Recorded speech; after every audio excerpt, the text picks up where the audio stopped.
Pendant des décennies, le Niger était considéré comme un pilier discret mais indispensable de la chaîne d'approvisionnement mondiale en combustible nucléaire. Il figurait parmi les principaux producteurs d'uranium au monde, se classant au 7e rang en 2022, et fournissait une ressource qui alimentait non seulement les réacteurs, mais aussi la sécurité énergétique stratégique des nations. La France, ancienne puissance coloniale sur le continent africain, dépendait fortement de l'uranium provenant de son ancienne colonie. À une époque, le Niger couvrait jusqu'à 15% des besoins du vaste secteur nucléaire français. Mais aujourd'hui, cette relation de longue date s'effondre et à sa place émerge un nouveau front géopolitique, s'étendant du Sahel à Moscou, Pékin, New Delhi et bien au-delà.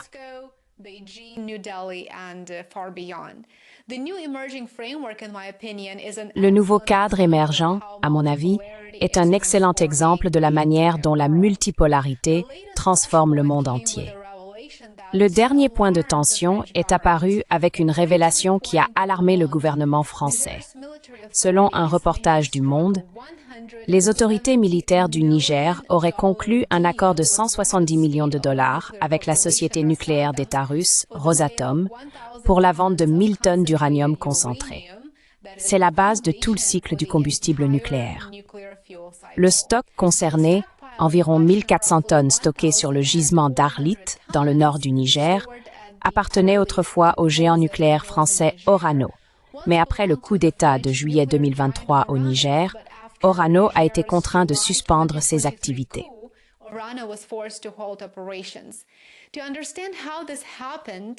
Pour comprendre comment cela s'est produit, il faut remonter au 26 juillet 2023. Ce jour-là, un groupe de soldats de la garde présidentielle, rejoint par la direction militaire du Niger, a renversé le président Mohamed Bazoum. Le général Chiani s'est proclamé nouveau dirigeant et a justifié le coup d'État comme une mesure nécessaire contre la corruption et la mauvaise gestion. La France a condamné la prise de pouvoir, consciente qu'elle perdrait les derniers vestiges de son influence coloniale au Niger. En réponse, le nouveau gouvernement a suspendu les exportations d'uranium et d'or vers Paris, accusant les Français de préparer une intervention militaire. À partir de ce moment, la réorientation économique du Niger est devenue irréversible.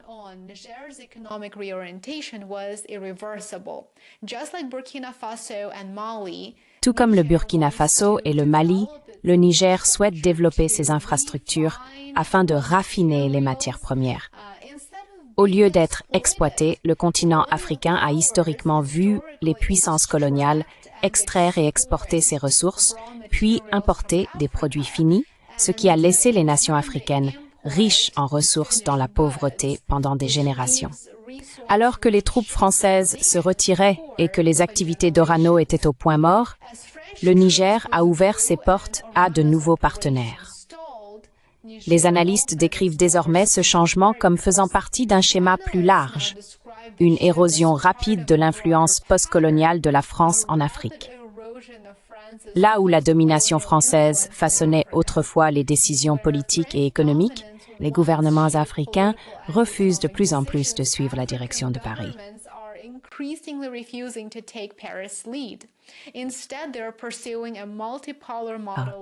Au lieu de cela, ils poursuivent un modèle multipolaire, ce qui, à mon avis, rend la situation particulièrement fascinante. Ils se tournent vers des pays qui promettent des investissements assortis de moins de conditions politiques. Rappelez-vous que la non-conditionnalité est extrêmement séduisante, quelque chose que le FMI, la Banque mondiale et d'autres institutions dirigées par l'Occident n'offrent tout simplement pas. Ces dernières refusent d'accorder des prêts sans conditions aux pays en développement, imposant des exigences qui influencent l'élaboration des politiques dans les États bénéficiaires, souvent à leur désavantage. Ainsi, sans aucun doute, c'est une lourde perte pour la France. Perdre l'accès à l'uranium du Niger n'est pas seulement un casse-tête économique, cela symbolise en réalité un déclin spectaculaire de l'influence française à travers l'Afrique.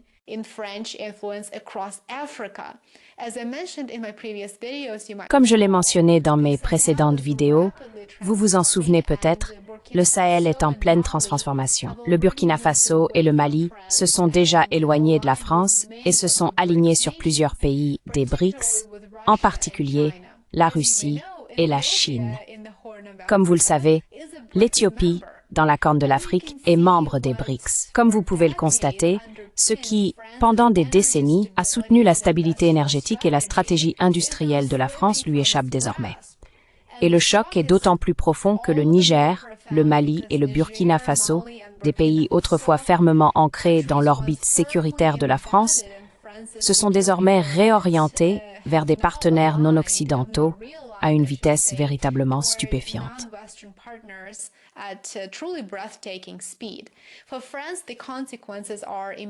Pour la France, les conséquences sont immédiates et très douloureuses.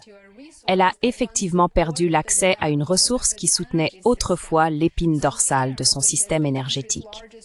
La mine de Sommer, le plus grand site d'uranium du pays, longtemps exploité par Orano, n'est plus sous le contrôle de Paris. Avec le Niger qui n'exporte plus d'uranium vers la France, Paris a été contraint de chercher d'autres fournisseurs, notamment au Kazakhstan et en Australie, où les matières premières sont plus coûteuses.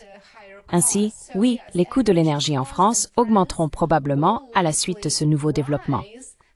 L'influence de la France diminue à travers l'Afrique, ses coûts augmentent et sa dépendance stratégique s'accroît.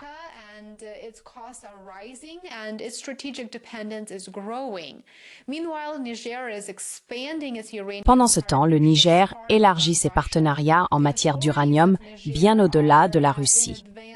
Les autorités nigériennes sont en pourparlers avancés avec l'Inde, la Chine, la Turquie et des États du Golfe comme les Émirats arabes unis.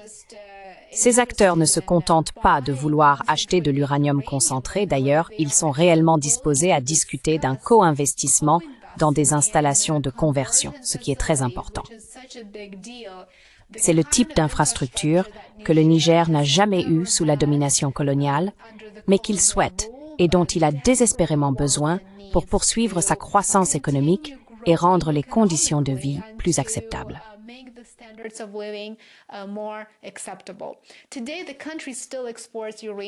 Aujourd'hui, le pays exporte encore de l'uranium sous sa forme brute, non transformée. Mais s'il développe sa propre capacité de conversion, il pourrait récupérer beaucoup plus de valeur. Il pourrait créer des emplois et contrôler une part plus importante du cycle du combustible nucléaire. Cela nécessite bien sûr du capital, une technologie avancée et un soutien politique à long terme. Les institutions occidentales imposent généralement des conditions très strictes à ce type d'investissement dans le développement des infrastructures, lorsqu'elles investissent tout court. En revanche, les pays alignés sur les BRICS n'imposent souvent pas de telles conditions, ce qui explique pourquoi la Banque des BRICS, la nouvelle banque de développement, a un potentiel considérable pour attirer les nations en développement.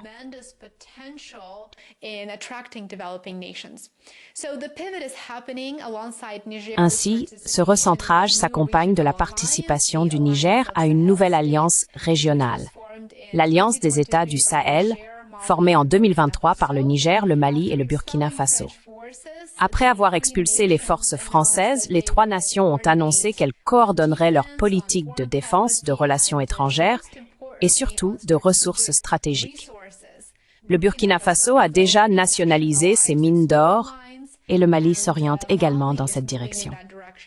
En octobre 2025, l'Alliance des États du Sahel a dévoilé des plans pour une bourse minière commune et un fonds souverain destiné à gérer conjointement les revenus tirés de l'or, du lithium, de l'uranium et d'autres minéraux essentiels que possèdent les trois États membres.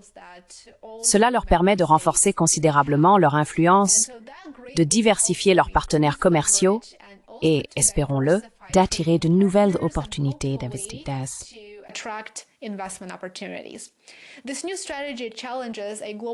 Cette nouvelle stratégie remet en question un système mondial longtemps dominé par des institutions occidentales telles que la Banque mondiale et le FMI. Le nouveau cadre multipolaire en matière de commerce et d'investissement que ces États du Sahel soutiennent et promeuvent activement les aidera sans aucun doute à développer un large éventail de partenariats avec le Sud global ainsi qu'avec les États occidentaux.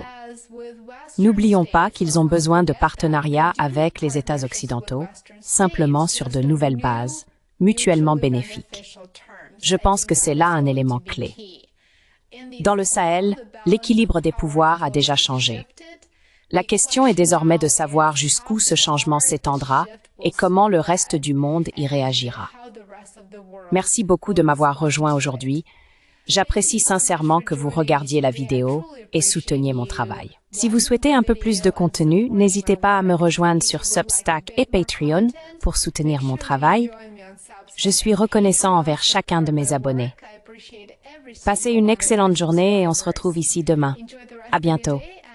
I will see you back here tomorrow. Bye for now.